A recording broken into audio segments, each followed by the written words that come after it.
Hi guys, how old are you? I'd love to see the age range of our viewers. Write your age below. I still remember the exact moment it happened. The way the air seemed to freeze even though the heating was cranked up. The way my chest tightened when I saw the gift wrap shimmer just enough to give it away. There, under the tree, wrapped in that tacky silver foil Mom only uses for special gifts, sat a box that looked all too familiar, the kind you've seen behind glass counters at Verizon stores. And I knew before my sister even touched it, before the last casserole had cooled, before the first cup of lukewarm cider was poured. I knew that despite everything Mom had said, despite the lecture about tight times and how this year would have to be simple, she'd gone and done it. She bought my sister an iPhone. And not a used one, not some refurb off Facebook Marketplace. Brand new, still in shrink wrap. I just smiled, slow and silent, and reached down to slide the envelope I'd tucked under my plate across the table, careful not to spill my wine, careful not to say a damn word until I saw the color drain from her face. That's when she whispered it, like I'd just pulled the pin from a grenade and handed it to her with a grin. "You wouldn't dare." Now let me back up, because context matters when you're about to drop a bomb on your own mother in the middle of Christmas dinner. We're not poor, not by most standards. But Mom's been saying for months that we're restructuring, which is just her polite way of saying she dipped into Dad's retirement account without asking, and they've been tap dancing around that fallout ever since. I live in a small town outside Savannah, Georgia, where everybody knows everybody, and gossip travels faster than a fire through dry brush. If you miss church 1 week, you're either dying, pregnant, or harboring a grudge. I'm the older sister by 3 years and a couple thousand emotional miles. Caroline's the golden child. Smarter, prettier, more Instagram followers, and somehow always just figuring things out. I moved back home after a divorce, not because I couldn't make it on my own, but because helping Dad through a second heart attack felt more important than chasing a promotion in Charlotte. I pay rent, I help with groceries, and I don't expect parades for it. But I also don't expect to be lied to. When Mom sat us down the week before Christmas and said, "No gifts this year, girls. I mean it. We just can't swing it," I believed her. Caroline did too, or at least she acted like it. So when dinner rolled around, I brought a pie and kept my mouth shut. The turkey was dry, like always, and the green beans were a little too garlic forward because Mom read something in Southern Living. Dad kept quiet, looking tired like he always does when he's trying to stay out of the line of fire. Caroline talked about her job at the law firm like she wasn't just a glorified intern, and Mom nodded at everything like she was moderating a press conference.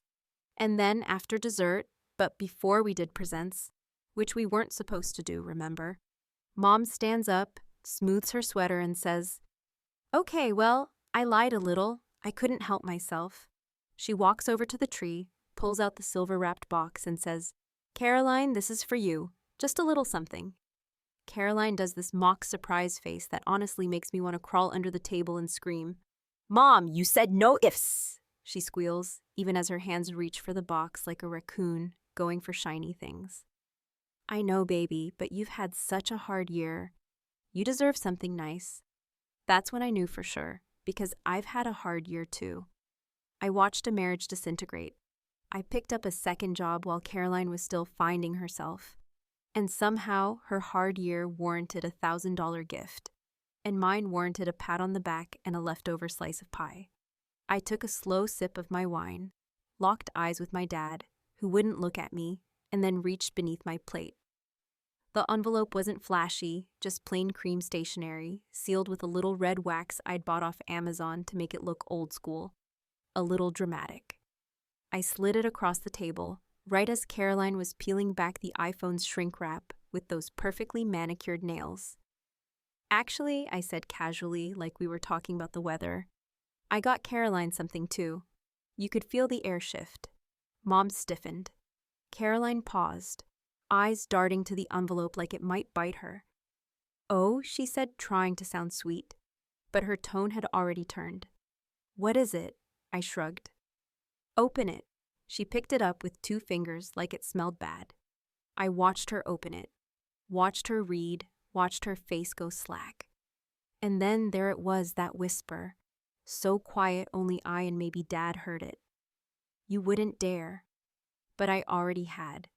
They say revenge is a dish best served cold, but whoever said that clearly never had to sit through an entire Christmas evening pretending to be unbothered, while the air around them reeked of favoritism, false smiles, and the kind of tension that no amount of cinnamon candles or Nat King Cole in the background could smooth over.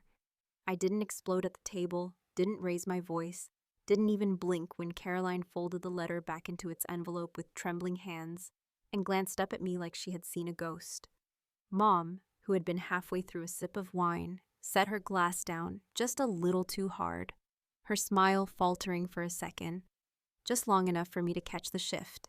That was all I needed to know, that she hadn't expected it, hadn't anticipated that I would ever dare to speak up, let alone do it so calculatedly. But what they also don't tell you is that pulling off something like that doesn't happen in a moment of emotional impulse. It takes thought, it takes control, and more than anything, it takes restraint. That envelope? It had been sitting in my purse for 3 weeks. I had written 5 versions of that letter, each one more cutting than the last, and ended up choosing the one that sounded the least angry and the most factual because I knew that facts, when delivered cold and without apology, carry a heavier punch than accusations laced with rage. That version of me, the one who just calmly slid the envelope across the table with a smile and a sip of Pinot Noir, had been practicing her lines in the mirror for days. The day after that dinner, I didn't hear from anyone. No texts, no calls, no cryptic Facebook posts from Mom, which almost felt more unsettling than if they'd come at me guns blazing. So I waited. I made my coffee the next morning, fed my cat, went about my day, and let the silence stretch, because I knew that silence meant they were talking, whispering behind closed doors, deciding how to handle me, how to paint me as the problem without saying it out loud. But I wasn't finished, not by a long shot. The thing about my mother, Beverly, is that she's built her whole identity around appearances. Church lady, PTA queen back in the day, still sends out those over-the-top Christmas letters with a breakdown of Caroline's career milestones, as if we're not all aware she's still working part-time and living rent-free in an apartment Mom pays for. I knew that if I wanted this to stick, if I wanted her to feel even a fraction of the unfairness I've quietly swallowed for decades, I couldn't just drop one letter and walk away. No, I had to be smarter than that. I had to plant seeds, the kind that would bloom in the cracks she didn't think existed. I called Paula, my best friend since 7th grade, the only person who knew what I was planning before I actually did it. She picked up on the 3rd ring, her voice groggy because she works nights and keeps vampire hours. "Did you do it?" she asked. No hello, no small talk. "I did," I said. "She read it?" She read it. She turned white, didn't say a word. Caroline looked like she was about to throw up. Paula laughed, a soft, wicked sound that told me she approved more than she should. "You're gonna follow it up, right?" "That's the plan." That's when I started working on envelope number 2. This time, it wasn't just a letter, it was evidence. I had found an email, one Mom had forwarded to me a month ago by mistake when she meant to send it to Dad. It was from the bank, confirming a withdrawal of $5,000 from their joint savings account, labeled as holiday expenses. When I'd asked her about it weeks ago, she brushed it off, saying they were doing some house repairs. Now I had it printed, folded neatly, waiting.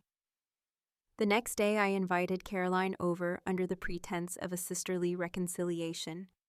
She hesitated at first, probably wary that I had another trick up my sleeve, but I promised her dessert and wine and a quiet talk, and she agreed. I didn't mention the second envelope. I didn't even bring up the first. Instead, we made awkward small talk for 20 minutes, sitting at my kitchen counter while I stirred chocolate into mugs and avoided the subject like it was a minefield. But eventually, I slid the second envelope toward her, just like I had the first. "What's this?" she asked, her voice flat. "Something I thought you deserved to know," I said, keeping my tone light, like we were still just chatting about weather or celebrity breakups. She opened it, scanned the printout, and I saw her lips tighten, the corners of her mouth twitch. Her shoulders stiffened. What am I looking at? I sipped my cocoa. That's where your phone came from. The account Dad's been saving from for 30 years. She didn't say anything, just stared at the page like it might start burning in her hands. Mom said they were cutting back, said they couldn't afford Christmas this year. I nodded. Funny how that works. Before she could respond, my doorbell rang. 3 sharp knocks, too aggressive to be friendly. I walked to the door, heart thudding in my chest, and opened it to find Mom standing there, her lips pressed into a line, holding a container of leftover pie like she was trying to pretend this was just a neighborly visit. She didn't smile. "We need to talk," she said. I stepped aside and let her in, watching as her eyes darted toward Caroline and then to the envelope on the counter. "What did you give her?" she asked. I leaned against the fridge, calm as ever.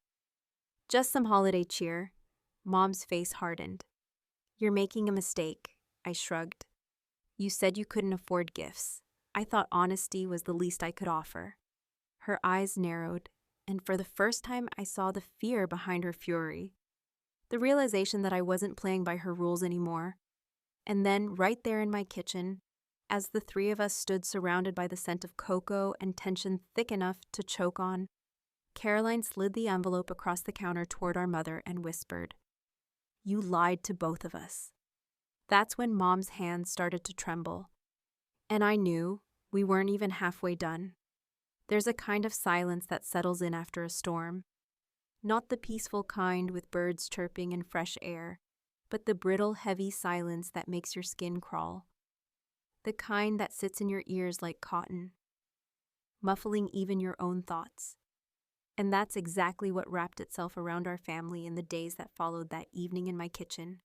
The moment Caroline slid that second envelope across the counter and called out the lie that had been simmering beneath our feet for years, it was as if something fundamental had shifted in the balance of power in our family. For the first time in my adult life, my mother didn't have the upper hand, and for a woman like Beverly Montgomery, that wasn't just an inconvenience, it was a threat. And if there's one thing my mother doesn't handle well, it's feeling threatened. Caroline left not long after that moment. Her mouth pressed into a flat line, her eyes darting between me and Mom like she couldn't decide which one of us she was more disgusted with.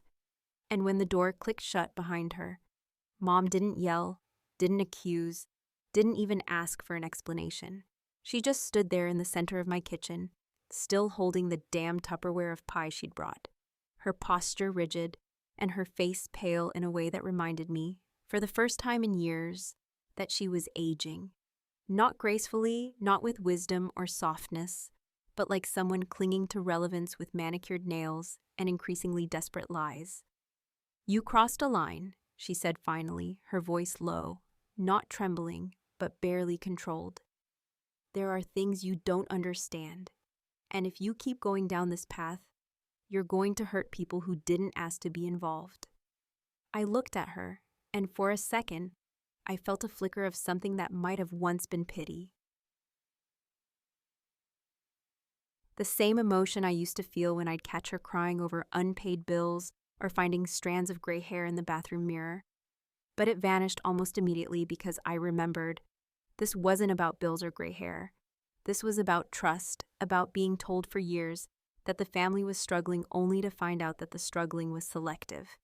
It was about the years I worked extra shifts to help cover Christmas expenses, while Caroline somehow managed to forget her contribution and still got the lion's share of the gifts under the tree. It was about the fact that I'd been raised to believe love was conditional, and the conditions always changed when it came to me. "I didn't cross a line," I said, keeping my voice steady. "I just stopped pretending the line didn't exist." And with that, I took the pie from her hands, placed it on the counter, and opened the door. For the next week, things were quiet again, but not the kind of quiet that suggests healing or reflection. This was the kind of quiet that pulses with intent, the kind you hear before a train barrels down the tracks, loud and unstoppable. I kept to myself, went to work, cooked dinner, and kept a folder on my desktop labeled Christmas Fallout, where I stored every email, text, and screenshot I'd compiled since October, the financial discrepancies, the awkward family group chats where I was left on read, the proof of the iPhone purchase date, and even a short voice memo I'd recorded of a conversation with my dad, where he admitted, quietly and almost shamefully, that he didn't know what was happening with the savings account anymore because Beverly had taken over the finances. I knew I couldn't release it all at once. That wouldn't be nearly as effective. And I wasn't in this to destroy anyone, at least not publicly. What I wanted was accountability, but I also wanted something I hadn't realized I was craving until it was almost within reach: control. When I got the text from Caroline, just 3 words, "We should talk," I wasn't surprised. I invited her over again, but this time I made sure to have the folder open on my laptop, half visible, a silent warning that this wasn't going to be a reconciliation tea party. She showed up looking exhausted, like she hadn't slept, and for the first time I noticed how much of her adult identity was still stitched together from things our mother had given her: financial support, emotional coddling, constant reassurances that she was the good daughter.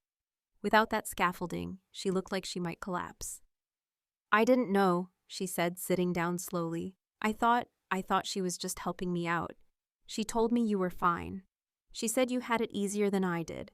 I raised an eyebrow. "I had it easier? I'm the one who moved back in after a divorce, paid rent, helped Dad through his heart attack, and still got told to be patient while you got bailed out of your 3rd failed lease agreement." Caroline looked down, her voice small. "I didn't know about the account, I swear." That's when I opened the laptop fully and clicked on the file labeled Statement 1115. It showed the withdrawal, the timestamp, and the purchase of the iPhone just days later. I didn't say anything. I just let her look. And when she was done, she said nothing either, just exhaled, long and shaky. That was the moment I realized something important. Caroline might be a pawn in all this, but she wasn't innocent. She had benefited from the lies, and whether she'd actively perpetuated them or simply chosen not to question them didn't change the fact that she had let herself float comfortably in the space created by my mother's manipulations while I sat in the cold shadows, being told that it was noble to suffer in silence. "I want to talk to Dad," I said finally. "I think he deserves to know." Caroline nodded, but slowly. "You should, but be careful. If Mom finds out you're planning something, she'll come after you." I gave her a small smile. "She already is." The next day I went to Dad's office, an old, cluttered, converted bedroom on the far side of the house that still smelled like books and pipe tobacco, even though he'd quit smoking 5 years ago. I asked him to sit down, handed him a copy of the bank statement, and watched the color drain from his face, just like it had drained from Caroline's and Mom's. He looked older, sadder, like a man finally realizing how long he'd been played. "I didn't approve this," he said softly. "I thought we agreed not to touch that money." I said nothing because there was nothing left to say. The truth had already started unraveling everything. And now that it had, there was no turning back. There's something unnervingly quiet about a house that has been cracked open by truth, but not yet rebuilt.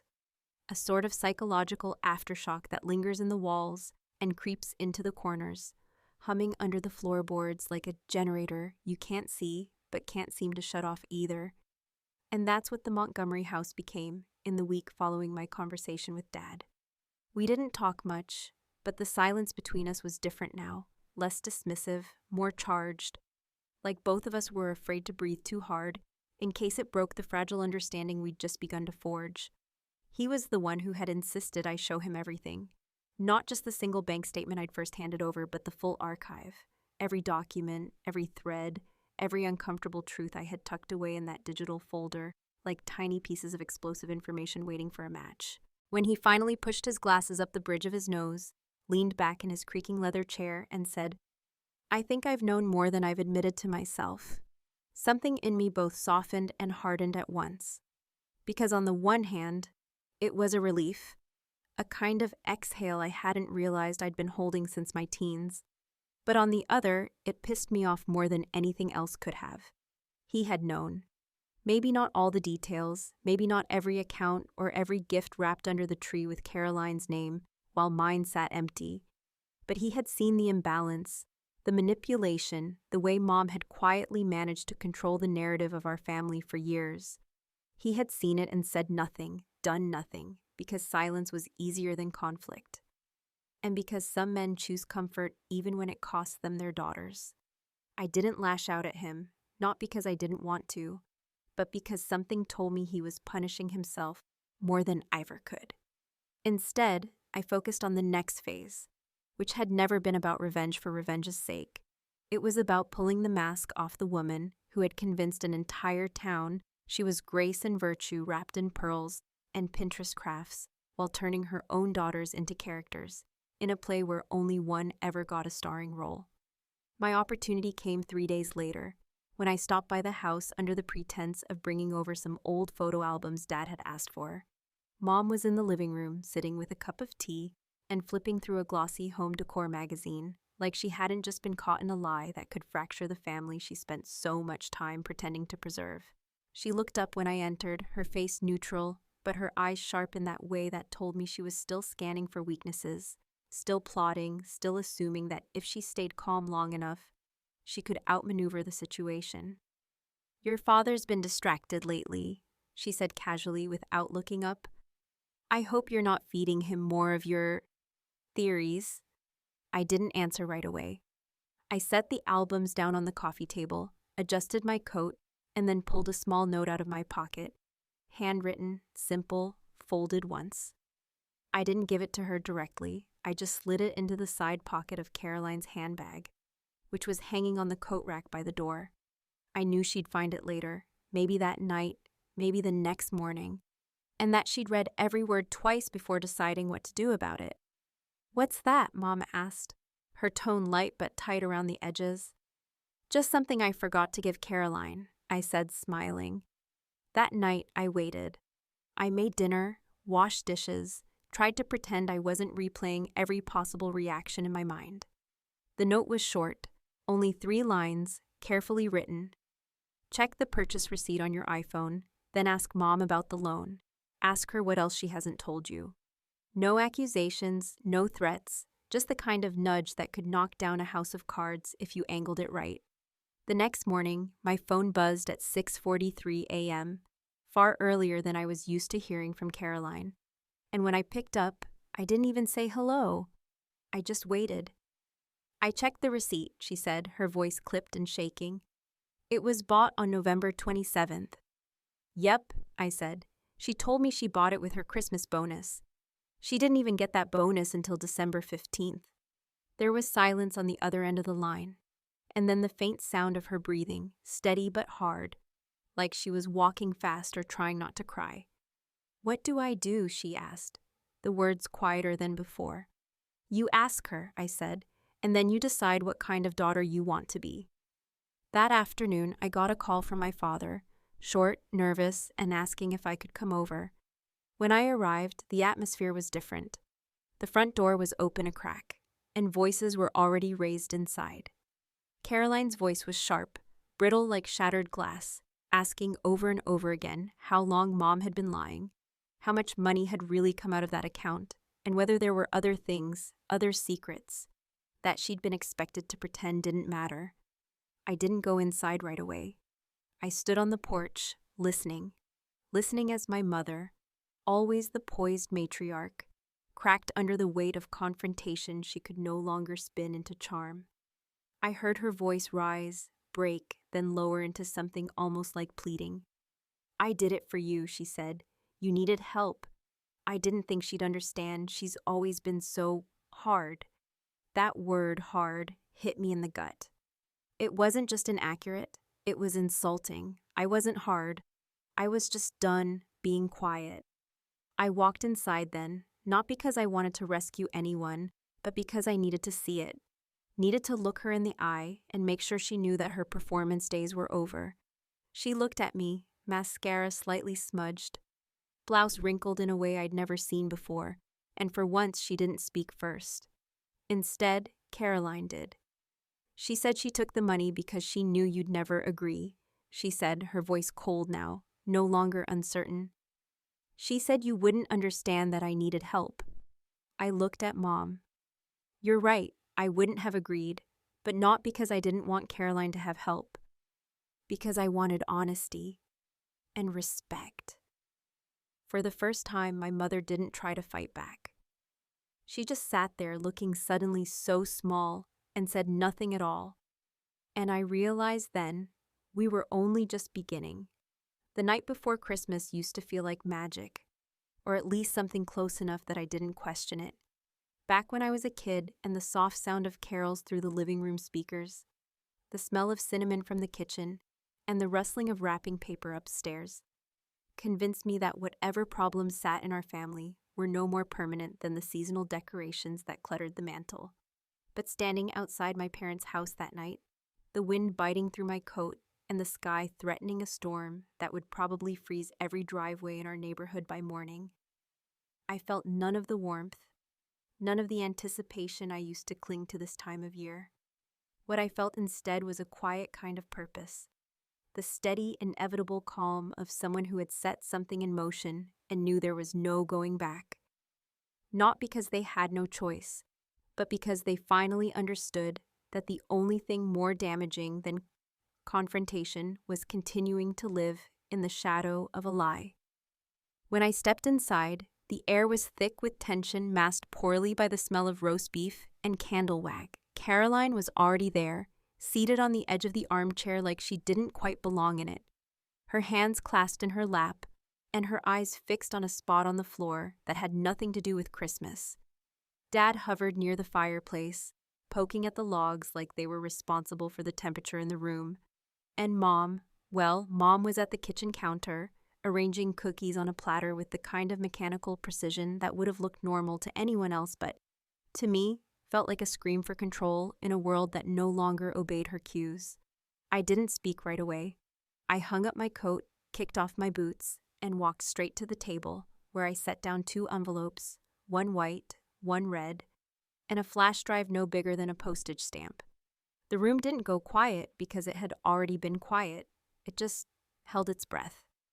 I have something for everyone, I said, and my voice didn't shake. Since it's Christmas. Caroline looked up first, not with suspicion this time, but with that same wary sort of hope I remembered from when we were kids, and she thought maybe, just maybe, she'd managed to avoid Mom's wrath for sneaking into the kitchen after bedtime. Dad straightened, finally turning away from the fire. Mom froze entirely, her hand hovering over the final row of cookies. The white envelope, I said, tapping it gently, is an apology. Not for what I've done, but for what I didn't do sooner. For the years I let this house become a stage where we were all expected to perform roles we never auditioned for, just because it made things easier. Nobody moved. The red envelope, I continued, is a check. It's made out to Dad. It's for the exact amount that was withdrawn from the joint savings account last month. Mom inhaled sharply, and Dad blinked slowly, as if trying to process something that didn't make sense in the context of what he thought he knew. I sold some stocks, I said, shrugging slightly. The ones I kept after the divorce. It wasn't much, but it was enough. And the flash drive? Caroline asked quietly. I met her eyes, then looked at Mom. That's for you. It's a recording from 2 weeks ago. You might remember it was during one of our chats. You said, and I quote, I only used the money because Caroline needed it, and your father doesn't understand how expensive life is for young women today. For a moment, no one moved. The storm outside tapped lightly against the window panes, a rhythmic reminder of the pressure building just beyond the glass. I'm not going to make this public, I said. I'm not looking to shame anyone. I just want the truth to matter again. Mom didn't speak. She turned slowly, her face unreadable, and picked up the flash drive like it was something fragile, something she didn't know how to hold. Caroline leaned back in the chair, covering her mouth with her hand, and Dad sat down heavily in the armchair across from her, his eyes not leaving the table. But I wasn't done. I walked over to the tree, pulled a small card from my bag, and tucked it into one of the branches. It was addressed to no one, just left there, waiting. Then I stepped outside, pulling my coat tight around me, and stood on the porch, letting the cold bite through my skin until it numbed the heat of everything I'd just done. Caroline joined me a few minutes later, silent for a long time, before finally speaking. "She lied to both of us," she said, not like a statement, but like a confession. "All those years, I thought you were just bitter." "I was," I said, "but I wasn't wrong." She nodded, and we stood there for what felt like hours, neither of us saying anything more, just breathing in the cold and the weight of it all. When I got home that night, I found a message on my phone from Dad. Just 3 words. "Thank you, finally." I didn't respond. Instead, I sat down at my kitchen table, pulled out a fresh envelope, and wrote a letter. Not for Caroline, not for Mom, not even for Dad, but for myself. It was short, only 1 paragraph, but in it I wrote the truth as clearly as I could. That sometimes the only way to fix something that's been broken for too long is not to patch it up, but to shatter it completely and start over with whatever pieces are still honest. And in that moment, for the first time in a long time, I felt free, not healed, not redeemed, just free. I don't know what next Christmas will look like. I don't know if the tree will be the same, or if Mom will still try to set the table like nothing ever happened. Maybe Caroline will be there, maybe she won't. Maybe we'll all pretend again in some smaller, sadder way. Or maybe we won't. But I do know this: I will never sit silent again. And if that makes me the villain in someone else's story, so be it. I'm finally the author of my own.